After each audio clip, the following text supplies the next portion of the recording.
Hello, are you out there? I'm Mark with Homebrew Fever Dreams Review, HFT Review. Nemesis Ranger subclass, coming to us from Outrageous Maximum. I know Hot Army, Rune Queen of Oblivion has some stuff queued up. We're getting down to it, though. I think there's like maybe 4 items left on the list. I'm sure you guys will get me more stuff coming up. Fingers crossed. Okay, I felt that the favored enemies feature of the Ranger was underdeveloped, so I made a subclass for it. Yes, this subclass kind of takes what's there and just makes it much more useful. Nemesis subclass Ranger. Rangers are particularly specialized in hunting their favorite enemies. Nemesis Rangers are often the first called to deal with their specific adversaries, as they are both knowledgeable of them and more effective at facing them. With this subclass, you cannot replace favorite enemy with the optional favored foe rule. I think that clearly makes sense. That's kind of like where you can a la carte, like for 1 minute, switch your favorite enemy to whatever you're facing, which is really handy, and I think it's something that they really needed to do. But with this, it's like saying, no, this is going to be a part of your character. Your favorite enemy, people will come to you if there's an issue with your known favorite enemy. They'll be like, hey, we heard you're good at taking out aberrations or, elementals. And you're like, yeah, I really am. I am the person for the job. So I think there's a lot of roleplay themes that potentially could tie in with this subclass. So let's move through these here. In general, it's a relatively simple subclass to understand. Know thy enemy. When you choose the subclass at 3rd level, you can recall any well-documented information about your favorite enemy. No check required. You also gain specific benefits for each of your favorite enemies, which also apply when you gain new favorite enemies. That's right.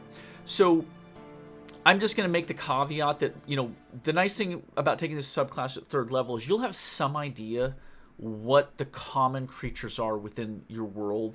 And certainly this is a conversation worth having with your DM if you're going to choose this subclass. Because I think this is a subclass you could really work in very easily as homebrew. I think if a DM looks at this, they'll be like, yeah, that seems pretty reasonable.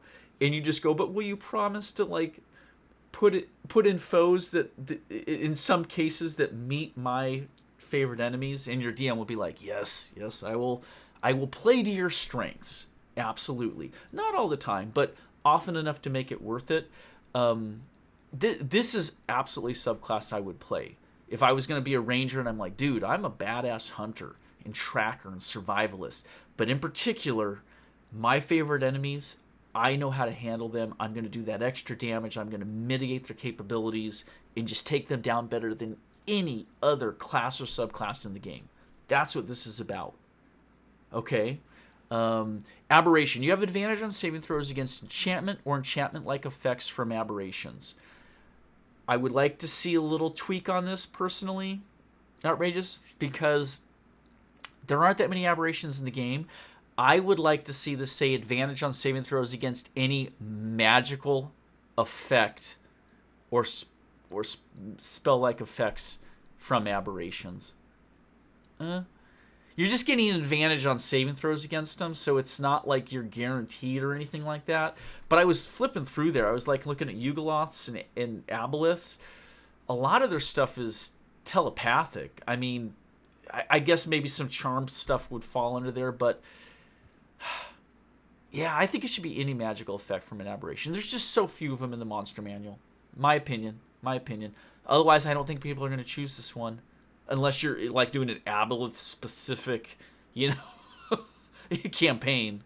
So, beasts. This is one I think you would choose a lot. You gain proficiency with animal handling or expertise if already are proficient, and you can use an action to make an animal handling check to soothe any beast that isn't under magical influence.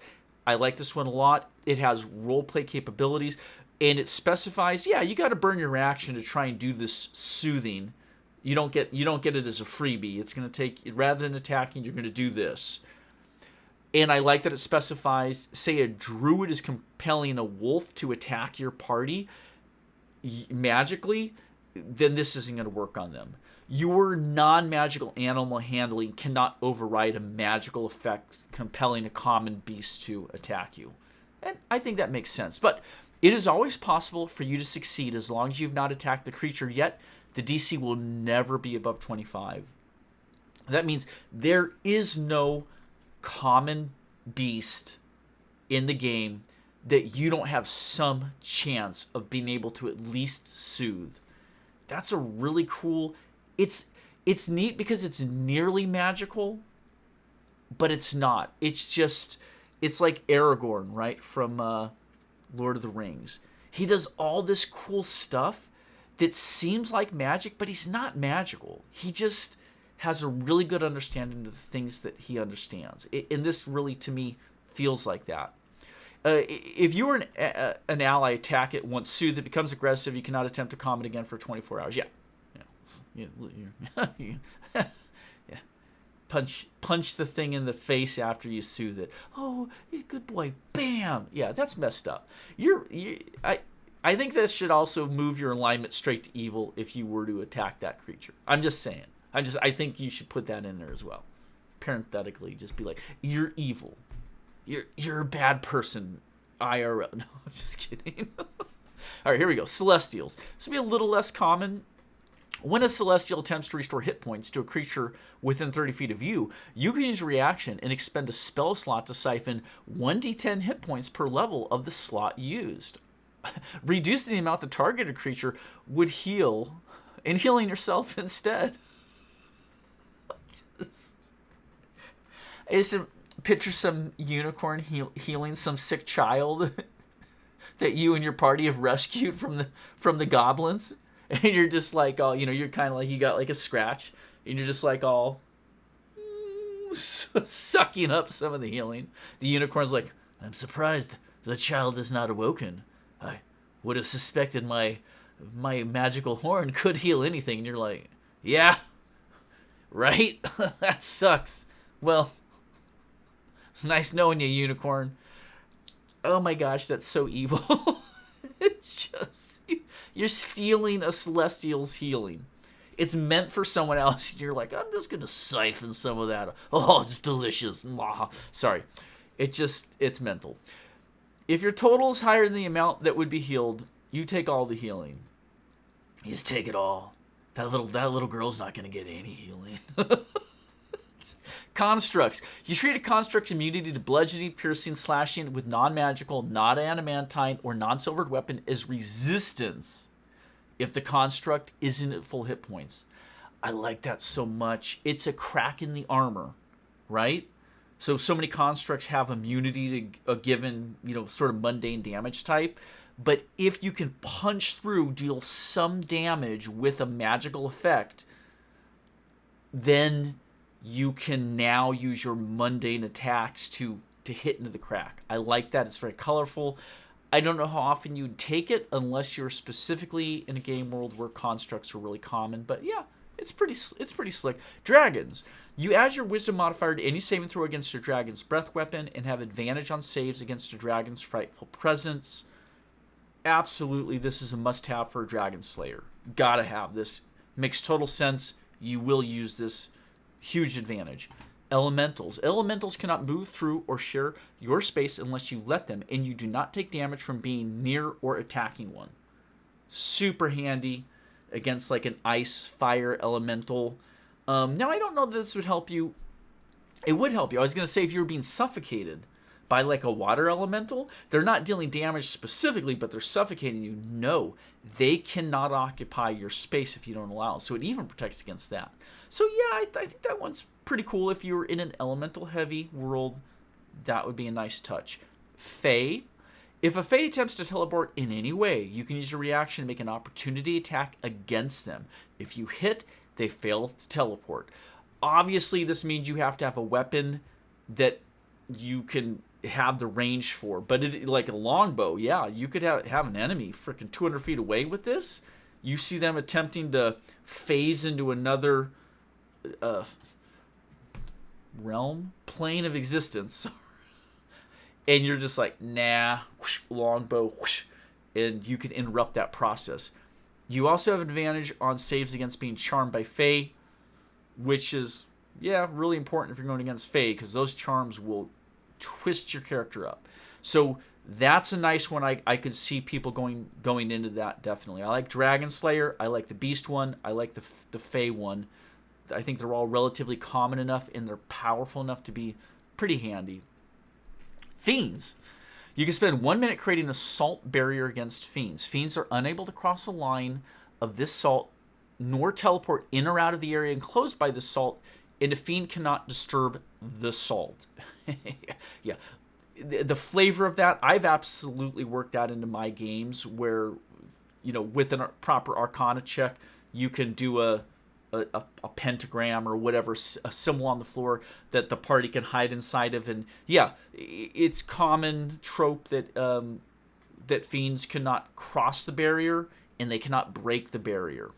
Like, they can't just make like a little magical wind and blow the barrier away. No, the salt barrier is impervious to any effect generated by the fiend. That is true. The cost of the salt is 10 times the maximum CR of the fiend. It can affect for 10 feet worth of material, meaning you got to like measure out the perimeter of, your party members are in a 10 by 10 by 10, so you're going to need 40 linear feet of the salt. If a fiend is higher CR than the value of the salt used, they are unaffected. So this one is situational. If you're going to be a demon hunter, this is a must-have. It does require you, though, to have knowledge of the encounter beforehand. So you need that minute to create the barrier. And I would say just arrange with your DM that the salt is relatively commonly available, but that there are just different grades of salt, so you can have high-value salt. Otherwise, to make that value work out, you would need so it's going to take 80 pounds of salt. You're like, crap, I don't have that. It's like, no, just have a bag of small salt. You can pour out a thin line of it. It's just the salt is worth 100 gold per pound or something like that. So I think that's a conversation you got to have with your DM if this is going to work. Because, yeah. Or you just have a beefy barbarian guy that literally carries around a barrel of salt with you everywhere you go. Okay. Giants. Whenever you land a critical hit against a giant, they fall prone. It's super simple, but it makes sense for the fiction. You do an attack, and if it lands a crit, you take out the giant's knee joint, you buckle him to the ground, and then all your allies can dogpile in with advantage on that attack. Until the giant gets back up from being prone. But it makes sense. That's how you would take a giant out. You knock him to the ground, and everyone just attacks them while they're down. I like it. Monstrosities. Your weapon attacks deal an extra 1d4 damage against monstrosities. It's simple. It's useful. Monstrosities can and cannot be common in your game world. Like if you're doing like a Greek myth style, probably gonna have a lot of monstrosities. It'll come in really handy. Other games, not so much. So pay attention to that with your DM's game world, for sure. Oozes. You gain proficiency with alchemist supplies, and you can use them to create a basic solution worth 100 GP worth of materials that neutralizes an ooze. So there's a material component cost for this. Make an intelligence check with your alchemist supplies. The maximum CR of an ooze it can affect is equal to your roll minus 10 divided by 2. Okay. For example, you roll an 18 on your alchemist supplies. You subtract 10. You have 8. You divide 8 by 2. That's 4. So this will affect an ooze of up to CR4. Okay. It kind of represents that the alchemist supplies you have on you, you have to MacGyver in the moment. You have to see, this kind of ooze. I wasn't expecting that, but let's see what I can do with what I have. You make the roll, and that roll represents how good of a concoction you came up with in the moment. Maybe you scrape a little, slime mold off the side of the cave here, and a little saltpeter, and then I've got some of last night's stew I'm going to drop in here. And then you throw that onto the ooze, and you help mitigate the ooze. Yeah, okay. Plus the 100 gold points in value. But an ooze splash with this solution takes half its maximum hit points in acid damage, which ignores immunity and resistances.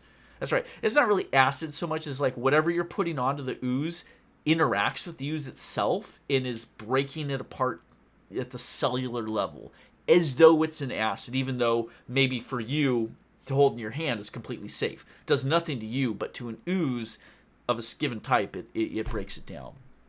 The ooze also becomes one size smaller. So yeah, massive damage, size reduction. I think it's well balanced with the 100 GP and the fact that it is reliant on your alchemist supplies intelligence check. It's not guaranteed to always just F up every ooze, but there's a good chance you could F up an ooze really good. Okay, yeah, I like it. It's fun. Plants. You gain proficiency with an herbalism kit and can use it to create an herbicide with 10 GP worth of material. This is awesome. You're bringing in alchemist supplies and herbalism kits, depending, and you got to make sure your ranger would have that equipment with them if these are their favored foes. It's fun. It's fun.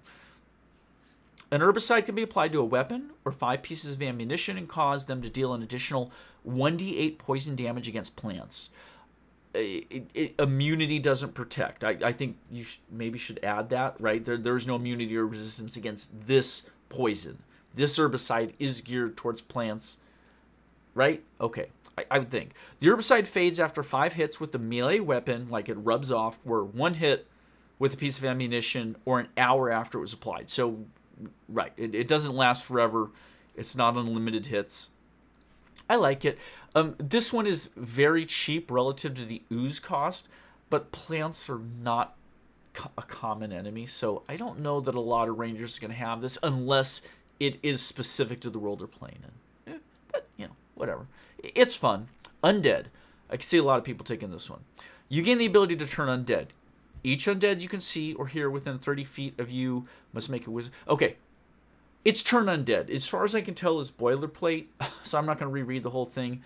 We all know how to find it, but in the end, though, it is you can use this feature twice per long rest. So it's kind of mimicking a cleric's channel divinity capability to turn undead. You don't want to make this ranger better at turning undead than an actual cleric, and you're not. It's just kind of equivalent to, but it's just straight up turn undead.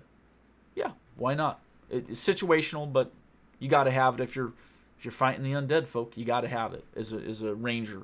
So, humanoid. And you choose your favorite human, goblinoid, or whatever it is. Not all humanoids. You may add your wisdom modifier to intimidation and deception rolls and double your proficiency for insight checks against humanoids of the type you choose. It's super useful. I like that it plays into role play in particular. So, I would so take this subclass if I was playing a ranger, which I've never done, and I have been thinking of doing it. I've seen so many of your guys' cool ranger subclasses. The Twilight. What was the dancer? The dancer one. That's a ranger. No. Wait, I don't want to talk out of my ass, but you guys have definitely thrown some ranger subclasses at me, and I do really like them, because ranger in general as a class needs so much help. But what is the one? It's like the Twilight Archer or something. I'm trying to remember. I want to play a ranger real bad though, but I do like this subclass. I was making a point. Add your wisdom modifier to intimidation and deception rolls and double your proficiency for insight checks? No? Why not just add your wisdom modifier to intimidation, deception, and insight checks? You get what I'm saying? You're adding wisdom to intimidation and deception rolls, but you're doubling proficiency for insight. I would just make them all one way or the other. All 3 of those, sure. But just they are all either your wisdom modifiers added or you're doubling proficiency on all of them.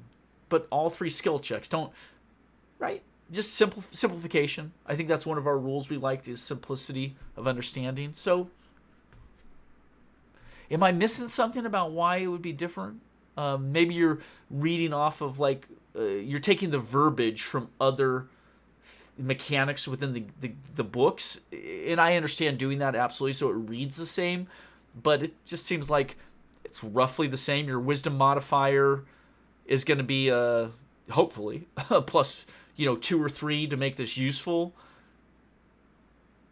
Maybe not. Maybe that's what it's doing, is it's watering down. If you don't have strong wisdom as a ranger, then those aren't very good. But that your proficiency will always be appropriate for your insight checks.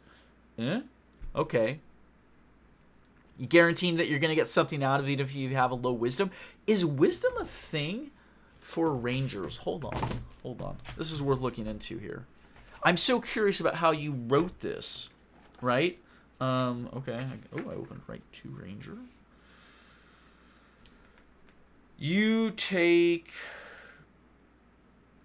dexterity is your highest ability, followed by wisdom. Oh, so you're going to have a good wisdom. So, no, I would clean that up then.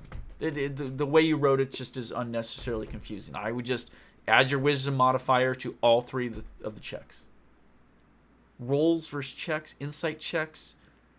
Yes, it all means the same thing. Intimidation skill roll, a deception skill roll, or an insight skill roll. Okay, let's move on. Here we go. These are the fun little extra things you're going to get here. Adaptation. At 7th level, you're more prepared to face challenges from your foes. If you fail a saving throw from your favorite enemy, you can choose to re-roll the saving throw and must take the new roll. You can use this 3 times per long rest. That's nice. It's not overpowered, but it is a huge advantage. You don't get to use it too often, but often enough to be practical within an adventuring day. I like it. Simple, nice. Here we go. Vanquisher. At 11th level, you are an effective combatant against your favored enemies. When you take the attack action against a favorite enemy, you make 1 additional weapon attack against them. Once per turn, when you deal damage to your favorite enemy with a spell, they take additional damage equal to your wisdom modifier. Beautiful, beautiful balance there. Outrageous. The idea that, yeah, are you a combatant ranger? Are you a caster ranger? Either way, I got you covered with the subclass. You're going to be able to deal some extra damage. Just like wonderful thought given to making sure this is going to be effective for however a person wants to play their ranger. Really nice. And again, not overpowered. At 11th level, totally appropriate to get a little bump up in your damage output. Really like that. Wow. And finally, our little capstone for this subclass, Icon of Enmity. Isn't it funny? Enmity is a word we all use, but I know what it means, but I don't know the definition of enmity. Really, I've never looked it up, but it just means yeah, you know how you extra don't like something? That's kind of how we all take it to mean. Gosh, now I'm curious. I'll look it up later. I'm not going to do it right now, though. At 15th level, you are a master of opposing your enemies. When a favorite enemy you can see uses their reaction, you can use your reaction to negate their reaction. I don't know why that's so funny. That's so... When your enemy uses a reaction, you can react to negate their reaction. Vis-a-vis. They don't get to do reactions. I love it. I love it. Obviously, your enemy is not going to react that often. And you don't react that often. But when your enemy reacts, when my favorite enemy reacts, I always react to neutralize their reaction. It's like the most interesting ranger in the world. Also, your favorite enemy cannot use legendary actions after your turn. They can use them later on in the round. Nice little bit there. At 15th level, this would be appropriate. You are going to be going up against enemies that have legendary actions, at that difficulty level, that CR. And it's just saying that because all legendary actions happen between everyone's initiative turn, right? A legendary action cannot be fired off inside of the ranger or the mages or anyone else's turn. It all happens between. This is just very specifically saying when the ranger's turn is done, an enemy legendary action cannot be triggered. But it can be triggered later on in the round of combat after other creatures or other players' turns. Just not after this ranger's. You can block them. It's like, You ain't doing an ink cloud, Kraken. You ain't teleporting out of here. No. Not after my turn. After their turn, yes, but not after my turn. And it's limited, but it's powerful, and it just makes the ranger shine a little bit more. Of I mean, you could theoretically role play it out somehow. Of like, I make a special gesture in the air as I see this boss creature trying to invoke this legendary action, and I shunt it with my knowledge of them. It's kind of cool. I think it's a great subclass. I would absolutely play it. I think the capstone, though, the Icon of Enmity, if anything, is a little underpowered. Both of those things are so... The reaction to the reaction and the canceling legendary action, it's just not that common. So, like, people are awake in my house here. That's it. If you watched, thank you so much. It's a good 25-minute thing. This is what it takes. That's what it takes to get through subclass, folks. 20 to 30 minutes. But I love it. Thank you for sharing Outrageous. And next week, we will get to another one on the list. Take care, everybody.